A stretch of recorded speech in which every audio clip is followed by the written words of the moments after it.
Par le biais de cette courte vidéo, je souhaitais exprimer mon sentiment sur ce mouvement citoyen que nous vivons tous depuis le 17 novembre 2018.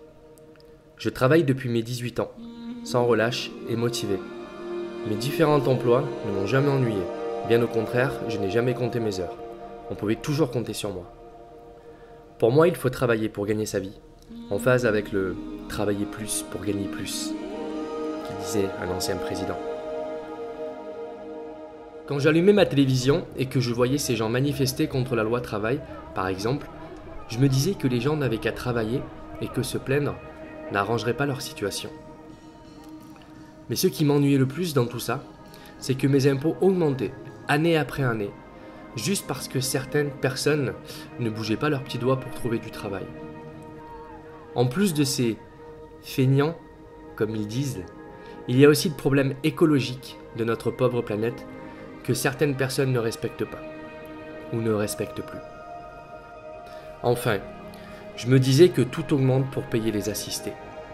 En fait, pendant que vous regardez attentivement cette vidéo, et si c'est le cas, je vous en remercie, tout continue d'augmenter. Et pire, rien ne va plus pour notre planète. Les guerres, le manque d'eau et de nourriture dans de nombreux pays, l'instabilité du climat, jusqu'à la déforestation à l'échelle mondiale. Bref, nous pourrions passer des heures à constater les différentes choses qui ne vont plus. Alors, est-ce pour ces raisons que tout va mal? Est-ce pour ces raisons que le climat social est fracturé? Je ne saurais répondre à toutes ces questions, pour autant, je vais en évoquer certaines. Le but ici est de vous faire partager ma nouvelle vision des choses, celle que je défends aujourd'hui et qui, j'espère, sera celle que vous défendrez demain. Samedi 17 novembre, je suis sorti pour la première fois manifester pour une politique dans laquelle je ne me reconnaissais pas. Mais aussi car je ne voyais rien de bon et de durable pour l'avenir. Je voyais l'augmentation de tout. Je voyais les retraités impactés. Ma mère en fait partie comme beaucoup, et c'est aussi une des raisons pour laquelle je défile dans les rues. L'injustice aussi est un élément déclencheur. L'affaire Benalla, par exemple, a révélé les pressions politiques sur la justice. Ce 17 novembre, nous étions vraiment beaucoup. Et c'était une grande première pour moi. J'en croyais pas mes yeux de voir autant de gens réunis dans ma petite ville. Un succès rien que pour le nombre. Mais pourquoi tant de monde dans la rue? Des femmes, des hommes, des enfants qui n'arrivent pas à joindre les deux bouts. Des retraités, des travailleurs, et même des gens qui ne sont rien. Les SDF, les oubliés, les marginalisés, les victimes du système. Quel système peut autant réunir ce monde dans la rue? Quel système a pu donner cet élan que je n'avais jamais ressenti?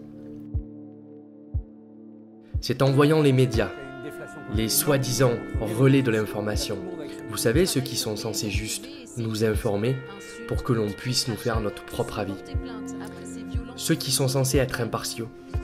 Ce sera ma première claque. Moi qui croyais, moi qui faisais confiance, pas à 100% certes, mais à 80%. Il m'aura fallu 2 semaines pour comprendre que tout était arrangé, que tout était écrit à l'avance. Les mêmes titres, jusqu'à faire la même faute sur les chaînes différentes de groupes différents. Pourquoi partager des chiffres sur le nombre de manifestants venant du ministère de l'Intérieur complètement faux? Et je vous assure, allant même être divisé par 10 à certains endroits et à certaines occasions. Je le sais parce que j'y étais. Semaine après semaine, une pluie d'informations arrangées, avec des personnalités peu crédibles, mais donnant des avis très contrastés et surtout très orientés.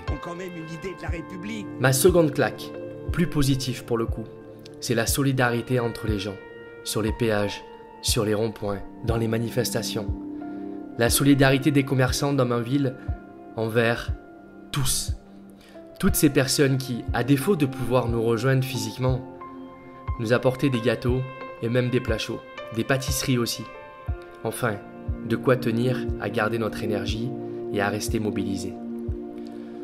Je ne compte plus mes heures, mes week-ends à me rendre sur ce péage où je suis content d'être présent et participer à ces actions de péage gratuit.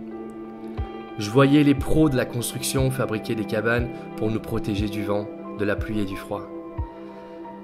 Ça me rappelait ma jeunesse lorsque je construisais des cabanes dans les collines, forcément pour des raisons différentes. Jamais dans ma vie, j'ai eu autant de discussions constructives et partagées en un laps de temps aussi court. J'ai compris que beaucoup étaient là, non pas parce qu'elles le voulaient, mais parce qu'elles n'avaient pas le choix. J'ai compris aussi que beaucoup de personnes étaient bienveillantes et avaient cet esprit de partage dont je ne connaissais peu. Je connaissais peu car, au fur et à mesure du temps qui passait, je m'apercevais que l'on m'avait conditionné à ne pas voir cela. Que l'on m'avait conditionné à rester dans ma bulle. Mais la bulle dont je suis fier d'être sorti aujourd'hui. Car je vous avoue une chose, si j'avais pas fait ce premier pas le 17 novembre 2018, je serais en train de critiquer les gilets jaunes tels qu'ils sont présentés dans les médias. Je serais passé à côté sans rien comprendre sur le fond et en m'arrêtant sur la forme. Chaque individu, dès sa naissance, ne part pas sur la même égalité. Forcément, dans des conditions différentes et aussi un avenir différent. C'est pourquoi on ne peut pas dire qu'une personne dans le besoin, c'est forcément de sa faute. Ou forcément qu'elle se débrouille pas comme il le faudrait. C'est totalement injuste. Et pourtant, c'est ce que je vois et ce dont j'ai appris, non pas par l'éducation de mes parents, et je les en remercie, mais celle que j'ai vécue dans mes différents travails ou celle que j'ai écoutée dans les différents médias. Tous les jours, les maîtres des écoles et professeurs de l'enseignement diminuent alors que notre population s'agrandit. L'éducation est impactée et la connaissance des moments clés et essentiels de notre histoire sont impactés de jour en jour. Les différentes réformes sur l'éducation nationale ont pour objectif de donner aux enfants moins de savoir et aux étudiants moins de choix possibles. Mais pourquoi ça? Pour nous faire oublier qui nous sommes et surtout d'où nous venons? Une réponse plausible, c'est le conditionnement. Enfin, ma troisième claque, celle de l'autorité. J'ai toujours eu le plus grand respect envers nos policiers, nos gendarmes, qui représentent la paix. Enfin, non, qui représentaient la paix. Car notre gouvernement précédent a changé le nom de gardien de la paix en... Force de l'ordre. Force de l'ordre. L'ordre? Mais quel ordre? Le régime d'ordre public.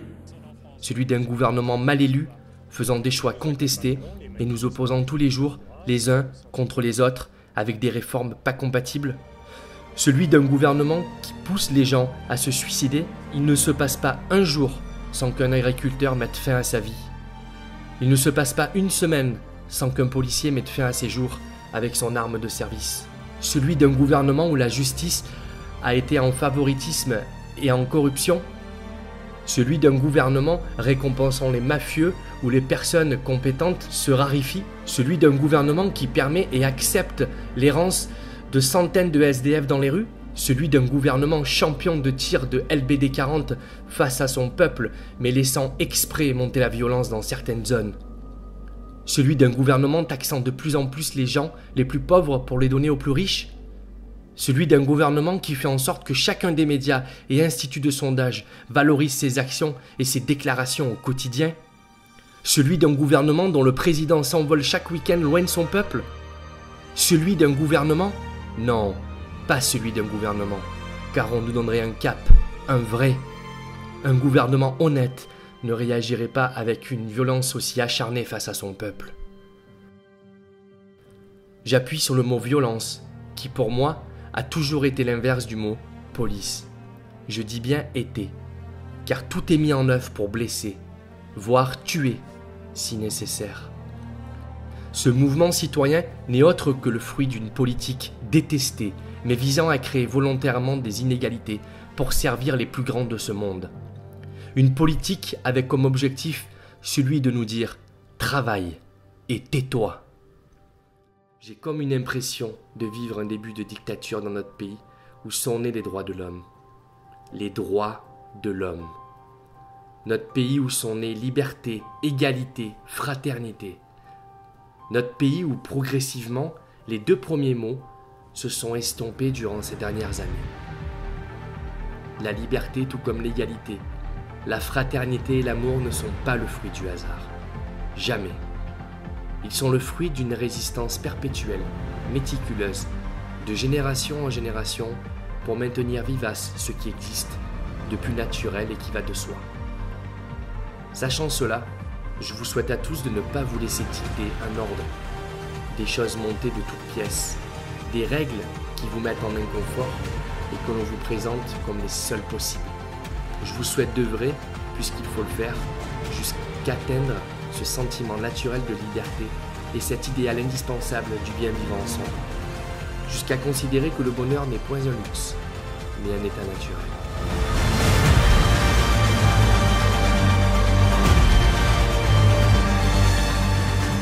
Nous avons tous une conscience, un cœur, et nous rêvons tous d'un monde meilleur. En fait, au fond de nous, nous sommes tous des gilets jaunes.